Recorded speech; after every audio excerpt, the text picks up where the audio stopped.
Welcome to Less Clutter, More You, a podcast that travels with you through the journey of letting go and creating order so you can start making more room for what matters most. Together, we'll go beyond the basket to start unlocking your next level of embracing your physical and mental space through mindset shifts and action steps. I'm your host, Maggie Britton, professional organizer, clutter coach, wife, and mom of four, and I am so glad you are here. You ever wondered, where is all of this clutter coming from? Then you are not alone. It is possible that you've guessed or you have a good idea of where your clutter is coming from. And sometimes it's coming from one place, but more often than not, it's usually a combination of different sources or different reasons that clutter is starting to show up and stick around in your life. So here are 8 places that you can start to think about and become a little bit more aware of where the clutter is coming from. Because when we become aware of our surroundings, then that is where we can start to prevent it. But see if one thing jumps out to you, and then see where the other things might be creeping in as well. Number 1, you're overcommitted. You are busy. Your time is limited. So decluttering and staying on top of, weekly reset tasks, quarterly tasks, yearly tasks, there is just no time. And we all go through different seasons. So it could be a time that you are just busy and there is no way around it. But maybe it's also that you're filling your time with things that are preventing you, that could maybe take a backseat. Then that's preventing you from finding the time to stay on top of the clutter. Number 2, consumerism. If my guess would be one really strong place that your clutter is showing up from, it is consumerism showing up everywhere we go. On our phones, in the store, on TV, on the radio. You cannot go through your day without some type of temptation that you need something, that this contraption is going to fix this, that you are going to look so good in this, that there's a sale and a discount on this, so you're saving money. Buy now. Consumerism would be my guess where most of your clutter is coming from. Number 3, sentimental. We all have things that create really strong emotions if we're ever considering letting it go. And maybe these are new items that it's creating a new sense of emotional attachment, or maybe we've had them so long that it's hard to now imagine letting them go. But having sentimental items in our home is another way that clutter shows up and builds. Number 4, transitions.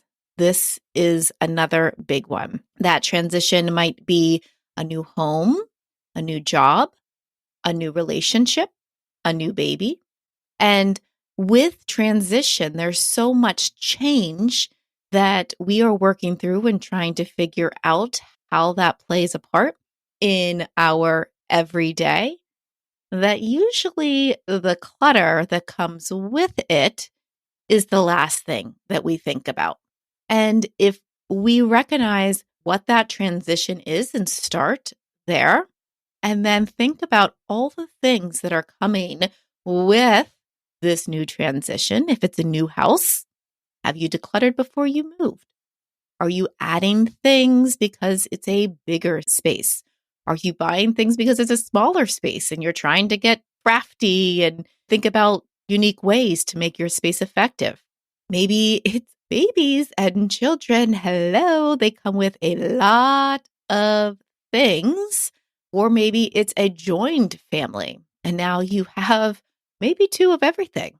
So, what is maybe that transition that you are currently in? And that, what I say currently, could be a year.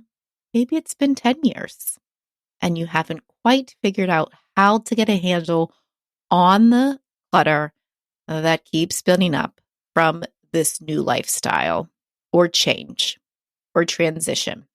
Number 4, delayed decisions. And one of my favorite quotes about clutter, and I will say it time and again, is that clutter is nothing more than delayed decisions.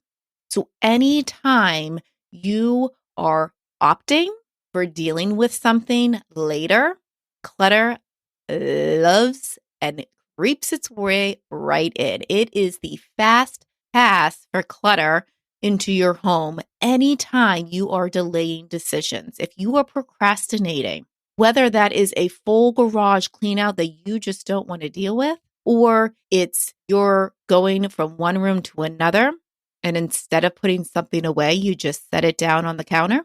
These small and large delayed decisions can be a direct source of your clutter.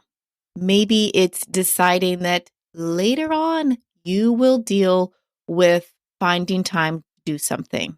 Maybe it's deciding that that doesn't need to be fixed right now.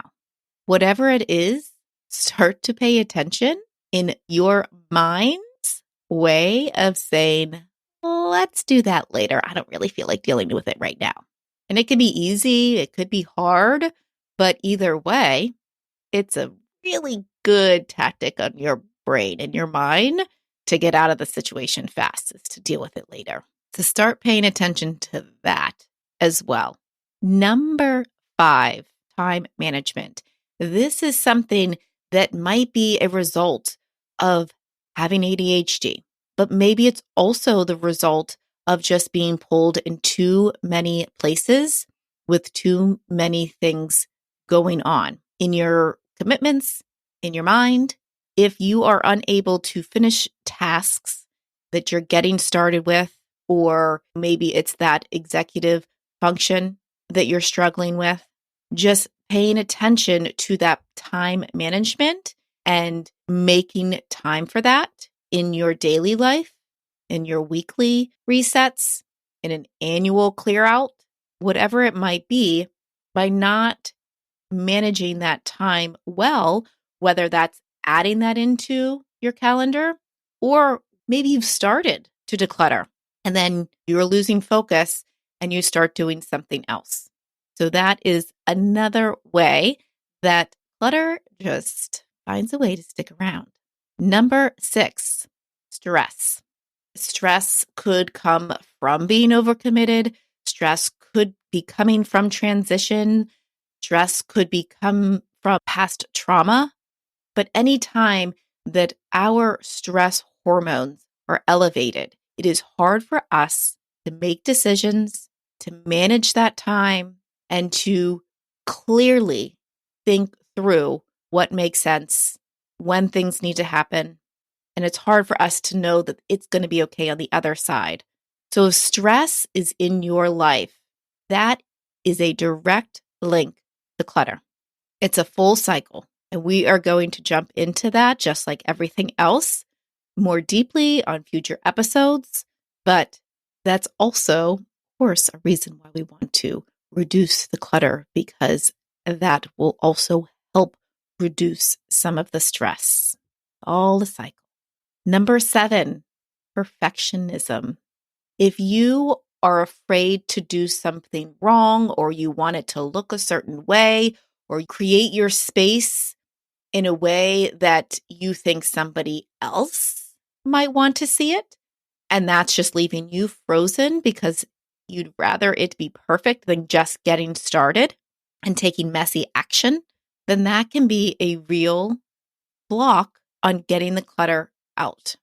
And then it just sticks around. Or maybe you've bought the basket, or maybe you've bought that bin because you are going to make this space look so good and so Instagram worthy that you've you've bought the things, and now they're at your home with the stickers and tags on and not serving the purpose that they originally intended because you're afraid that it's not going to be perfect.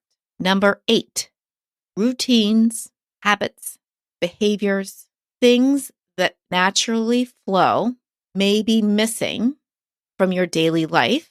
Maybe it's, where are you dropping your keys when you come in the house? Where does the mail go? What's that routine? Where are you when you take your shoes off? What's that routine? What's that habit that you use to put something away, to let something go, to get things into place? What are those routines, those habits, those behaviors that you've built up over time that are contributing to the clutter? Or maybe it's contributing to minimizing the clutter. And that takes consistency. And that takes time to build those habits and build in those routines and being mindful of your actions that help from the day to day on where things go in your home, where things don't go in your home. And it takes a lot of tweaking those routines and those habits and those behaviors to find what works for you. But if it's not working, then that just might be a contributing factor to how clutter is coming into your life and sticking around.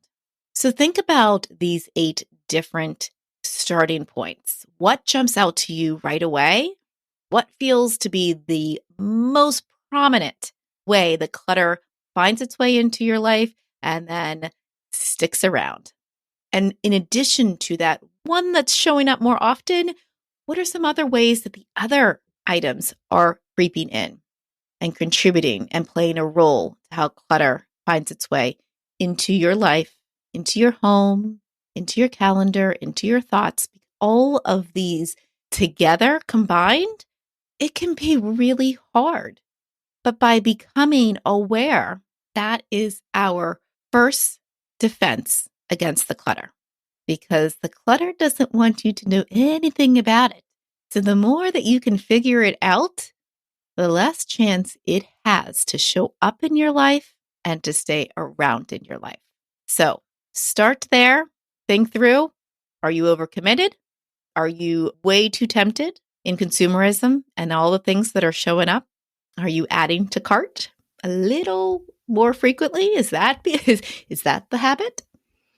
Is it something that's sentimental that you need to work through because it feels really hard to let it go? Or maybe it's not the time to let it go.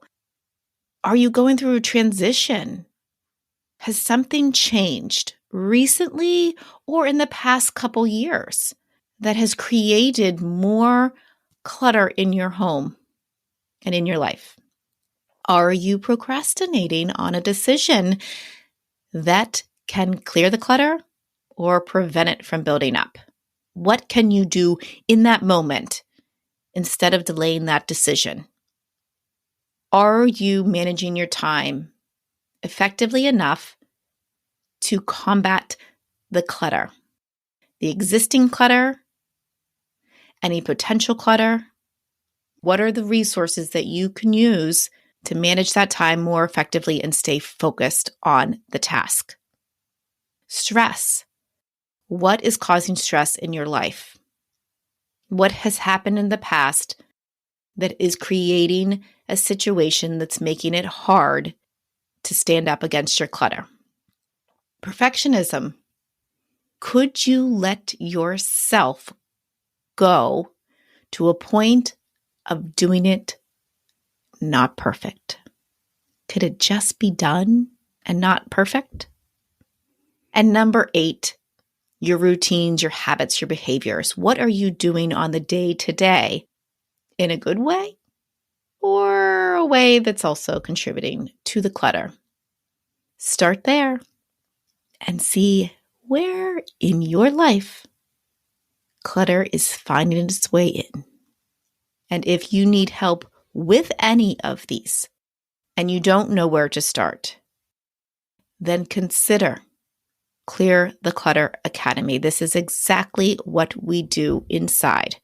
We get to the bottom of where the clutter is showing up in your life and we come up with ways to combat it. And like I said, we're going to dive into these. We're going to have guest experts on these to help us. But if you're ready to take action, dive into it, and stop clutter in its tracks, then definitely check the link in the bio. Think about Clear the Clutter Academy, and let's move that clutter out of our life. Thanks for listening. Thank you for tuning in. If after listening you have gained just a boost of motivation to start thinking about your clutter and taking action to clear it, then I would love for you to subscribe to the podcast so you don't miss an episode, and leave a rating and review so we can continue to grow and inspire others just like you. In the meantime, I'll be here cheering you on your next step forward with living with less clutter and more you.